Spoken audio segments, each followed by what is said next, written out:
Ya, selamat malam teman-teman semua. Kembali lagi bersama kami di agenda SM Talk malam hari ini. Salam sehat dan berkah selalu untuk kita semua. Selamat malam teman-teman. Ya, malam Pak. Nama saya Gatot Sudarsana dari Singaraja, Bali. Oh iya Pak. Jadi kita kedatangan salah satu member yang sudah merdeka ya Pak ya. Ya, sebentar ya. Berat badannya juga sudah mulai ideal nih Pak. Ya, sudah Kak. Sudah 65 sekarang. Mungkin kita bisa mulai nih dari cerita ketika Bapak mulai program ini Pak. Bagaimana awal mulanya Bapak kenal SMID dan akhirnya memutuskan buat ikut mentoring Pak? Ya, awal-awal kan saya buka-buka dulu FB gitu. Ya Pak. Terus ketemu sama SMID-nya. Terus saya lihat lab-labnya. Oh, benar juga nih. Terus saya tes tonton. Oh, benar juga ternyata gitu. Bapak pas nonton ngerasa ada kecocokan sama SMID itu memangnya apa Pak yang Bapak rasakan? Kok sampai akhirnya oh bener nih kayak gini nih. Apa aja Pak yang Bapak alami saat itu? Oh, pas saya periksa ke dokter kan bilangnya makan sedikit tapi sering kan gitu. Tambahnya kok tambah sakit, saya kenapa gitu. Kalau boleh tahu Bapak udah sakit berapa lama Pak sebelumnya? Dari bulan September 2022 Kak. Berarti sebelum selesai mentoring itu belum ada 1 tahun gitu ya Pak ya? Ya, udah belum. Untuk sensasi yang paling dirasa apa Pak waktu sakit itu? Dulu sih ada sih sesak, pertama kali kan keliangan ya Kak. Habis itu udah 3 bulan dia nggak hilang sampai pusing saya kenapa ini. Habis itu sesak gitu lagi muncul nyeri ulu hati gitu. Periksa ke dokter. Keliang gitu ya. Ya sakit pokoknya sensasi semuanya dah itu. Sampai bingung. Tapi sebelumnya udah sempat berobat gitu Pak? Berobat ke dokter mungkin atau kemana gitu? Sudah sampai 5 kali ke dokter saya Kak. Sampai dokter apa Pak sakitnya? Bilangnya asam lambung aja sih. Bilangnya tenang aja pikirannya, santai aja gitu. Sampai di rumah kok disuruh tenang, sakit disuruh tenang. Jadi dokter menyarankan buat santai aja gitu ya Pak, jangan banyak pikir gitu. Dikasih nggak Pak tips buat santai? Ya suruh lah maunya kemana sana aja, main-main kemana gitu. Padahal kalau pas sensasi lagi datang langsung cemas gitu ya Pak ya? Iyalah, gimana santai gitu? Ya gitu dah. Hanya saya bingung kok nggak sembuh sampai 5 kali ke dokter gitu. Ketika Bapak mulai ikut mentoring ini Pak, apa sih yang sebenarnya Bapak harapkan gitu Pak? Selain kan udah cepat merdeka Kak, biar ya bisa produktif lagi gitu. Ya gak nyusahin ya orang-orang sekitar, sudah makan istrinya gitu. Anak-anak juga sampai ngomong ini anaknya, Bapak kok nggak sembuh sampai bilang gitu anaknya. Sebelumnya kesehariannya apa Pak selama sakit? Apakah di rumah aja istirahat atau Bapak ya tetap beraktivitas tapi emang agak terganggu gitu Pak? Emang kerja sih tapi saya jarang kerjanya Kak. Tapi kalau sampai anaknya bilang kok nggak sembuh-sembuh berarti ada suatu kegangguan gitu ya Pak ya? Ya ini kan anaknya masih TK, saya suruh nganter nggak bisa nganter gitu. Oh, berarti anaknya minta dianterin, tapi bapaknya kayak sakit gitu, minta anterin ibu gitu ya Pak? Enggak Kak, ya, makanya saya paksain aja dah gitu mana, nggak bisa bangun soalnya kelihatannya. Mungkin Bapak bisa ceritakan dulu nih sedikit tentang perjalanan Bapak selama mentoring. Kan gimana Pak pengalamannya selama 30 hari itu? Apalagi kan pasti ada beberapa hal yang baru yang Bapak baru temui saat mentoring, kayak misal terkait pola makan, pola hidup gitu Pak. Ya kan pertama saya bingung ini gimana caranya gitu. Akhirnya saya pelajari, oh ternyata begini pola pikirnya, pola makan. Pertama kan pola pikirnya Kak, saya nggak bisa ngontrol. Ya, memang pola pikir sebelumnya gimana tuh Pak, kalau boleh tahu? Pola pikir saya kayak berantakan sekali dah kok gini, pikirannya macam-macam aja dah dulu sebelum mentoringnya. Jadi mudah cemas gitu ya Pak ya? Mudah ya, sudah. ketakutan gitu. Iya, aduh kenapa gitu cepat dah. Pengen, aduh kak, gitu pikirannya dah takut-takut terus.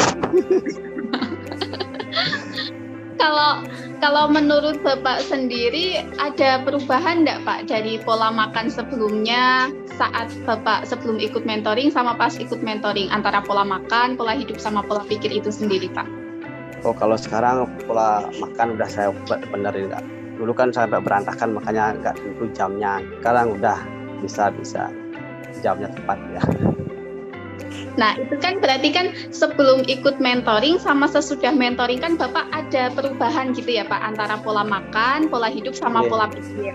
Nah, dalam menjalankan perubahan itu ada rintangan-rintangan sendiri nggak Pak menurut Bapak? Ya kan sebenarnya kan saya nggak pernah puasa Kak. Oh, iya. Saya ingat banget waktu itu Bapak tanya gimana caranya puasa, terus ya Pak. Emang dari kecil sampai segede ini nggak pernah puasa, makanya harus puasa nih, soalnya disuruh harus puasa gitu. Maka saya beranikan puasa gitu. Akhirnya ya bisa puasa, jadi sampai sekarang puasa. Senin sampai Kamis, Senin sama Kamis aja saya ambil sekarang. Oh ya, gimana Pak rasanya untuk apa? Efek untuk tubuh Bapak sendiri gimana ketika melaksanakan puasa Pak? Oh, lebih enteng dah Kak. Sensasi juga nggak ada sama sekali gitu. Ternyata gini ya, enak puasa, makanya saya sampai sekarang masih puasa. Masih menjalankan gitu ya Pak ya? Ya tetap itu Senin Kamis saja. Hasil terbesar yang Bapak dapatkan setelah mengikuti mentoring Pak, hasil yang Bapak rasakan gitu? Ya sekarang saya bisa kerja lagi Kak. Mungkin bisa kerja. Ya terus, bisa ya, anak. Bisa ngajak jalan anak-anak juga ya Pak ya sekarang. Sekarang kemana aja gas kayak gitu. Oh ya Pak, ya. Ada pertanyaan Pak dari teman kita di Facebook dari Saikov Milan. Bagaimana cara mengatur pola pikir yang selalu mengingat masa lalu dan yang akan datang yang belum pasti? Kalau saya sih tetap konsisten sistem 37 juga. Kalau pas ada masalah itu ada ingat itu pasti saya sistem 37 juga. Biar nggak ingat lagi gitu pola pikir saya. Jadi menurut Pak Ketut sendiri apa Pak efek dari senyum 37 itu Pak? Selain tadi biar nggak takut memikirkan masa lalu gitu. Luar biasa Kak. Sensasi datang langsung senyum 37, sebentar lagi udah hilang. Pokoknya konsisten 37 cespleng gitu Kak. Iya, juga kelihatan kok Pak dari teman-teman yang emang rutin dan konsisten senyum 37, jadi lebih ceria gitu Pak. Lebih ceria, sehat, segar gitu. Dulu saya emosian orangnya, sekarang udah mulai senyum 37, ya bisa dah. Ini kesabarannya dia. Sadar gitu Pak. Iya. Terus ada pertanyaan lagi Pak dari teman kita Pak Arsyad. Pas kondisi parah-parahnya bagaimana tanggapan keluarga? Sampai keluarganya sampai pusing, kok nggak sembuh gitu. Sakit apa sampai saya cariin orang pinter. Dibilang gini gitu, aduh. Ternyata Bapak juga sampai ke tahap mencari orang pintar gitu ya Pak ya? Ya sampai 4 kali saya dicariin sama keluarganya biar sembuh aja gitu. Juga masih aja sakit. Kalau kata orang pintarnya kenapa tuh Pak?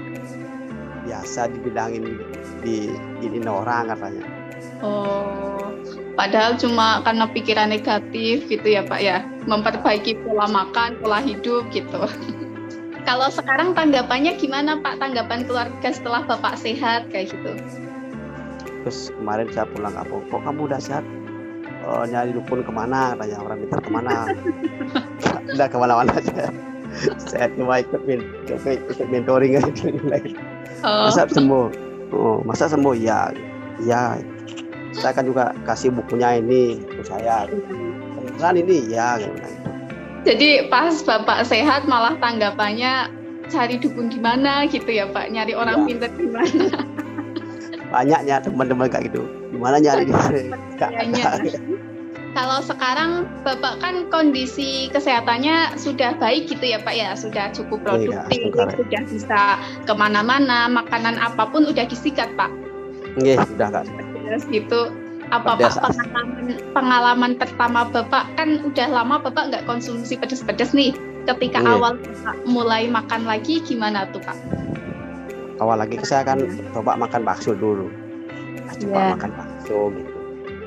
Tapi belum pedas dulu. Habis itu lagi 2 hari saya coba lagi makan pedas. Oh, tadi nggak apa-apa gitu. Oh ya, berarti selama ini udah takut bakso, udah takut Iya, pedas-pedas, ternyata aman gitu ya Pak? sampai saya coba permen itu paling asam itu coba saya pakai rujak. Ternyata aman juga. Wah, sudah aman lambung saya. Mantap Pak, berarti kondisi lambungnya udah benar-benar sehat. Kalau Iya, pas dulu kita mentoring itu kan kita baru tahu shifting break atau sebab sakit kita di hari ke-11 gitu ya Pak ya? 11 mentoring itu. Kondisinya itu shifting break Bapak itu sebenarnya dari apa Pak? Yang paling utama? Sebab sakitnya Bapak yang paling utama menurut Bapak waktu itu dari apa Pak? dari makanan sebenarnya. Kok dari makanan ternyata oh ternyata dari pikiran gitu. Setiap saya makan pasti berdoa dulu nggak boleh berdoa, saya makan langsung aja makan. Sekarang udah boleh berdoa makan. Ini ada pertanyaan lagi Pak dari Mbak Minasi. Oh, pertanyaannya, Mbak, saya keliengan terus bentar-bentar garing, kepala berat. Kalau jalan rasanya mau jatuh. Solusinya gimana ya? Ketika Bapak sakit dulu, Bapak ngerasain itu nggak Pak? Keliengan, terus Ngerasain juga. rasa berat gitu. Apa menurut Ngerasain. Bapak solusinya apa Pak? Kalau saya sih dulu berjemur sama senyum 37 juga sering. Dirutinkan gitu ya Pak ya? Aku sedang dulu sama juga sering jalan Kak. Iya, jadi ketika kita udah tahu kondisi kita sakit, keliengan, mungkin badan terasa berat atau kayak pas lagi jalan rasanya mau jatuh gitu, yang paling penting harus kita lakukan adalah dilawan. Iya Kak. Karena ketika kita diem aja gitu malah istirahat, nanti pikiran kita kemana-mana gitu Pak. Iya, tambah parah nanti. Iya, mikirin penyakit yang lain. Soalnya Iya. tadi siang salah satu member mentoring ada yang cerita, Mbak, saya keliengan. Kalau keliengan saya mau istirahat bukannya sembuh, tapi malah pikirannya kemana-mana Mbak. Apakah kolesterol? Jangan-jangan kolesterol, jangan-jangan darah rendah, jangan-jangan ini. Jadi ketika kita sakit, kita istirahat, malah pikirannya kemana-mana gitu ya Pak ya? Iya, makanya saya waktu keliangan. Iya. Saya dulu keliangan jalan-jalan pakai 5 meter berhenti dulu lagi jalan. Pokoknya paksain jalan saya. Sekarang udah jadi kebiasaan Pak. Jadi udah kebiasaan ya. Makasih banyak ya Pak Ketut atas waktunya malam ini. Iya, sama-sama Kak ya, makasih juga. Ya. Terima kasih atas tips-tipsnya mungkin. Iya, sama-sama Kak, sama-sama. Pasti bermanfaat banget nih. Jadi yang tadinya masih ragu senyum 37, sekarang berkat live-nya Bapak kali ini jadi tambah yakin. Oh iya, ternyata senyum 37 banyak manfaatnya. Ternyata manfaatnya Pak Ketut nih sekarang kelihatan banget happy-nya, cerianya gitu. Terima kasih banyak teman-teman yang udah hadir di live testimoni kita kali ini. Sampai bertemu di mungkin kesempatan lain bersama member-member yang sudah merdeka juga. Terima kasih juga Pak Ketut. Maaf dari kami apabila ada tutur kata yang kurang berkenan saat kita menceritakan sesuatu gitu ya Pak ya. Sekian dari kami, selamat malam, salam sehat untuk kita semua. Terima kasih. Mau tuntas asam lambung, MAC, GERD anxiety dan psikosomatis selama 30 hari? Ikuti mentoringnya di aplikasi SMID atau chat di WhatsApp 081926466575. Dan mau badan berisi dan gak baper lagi? Order My Activate sekarang juga link ada di deskripsi.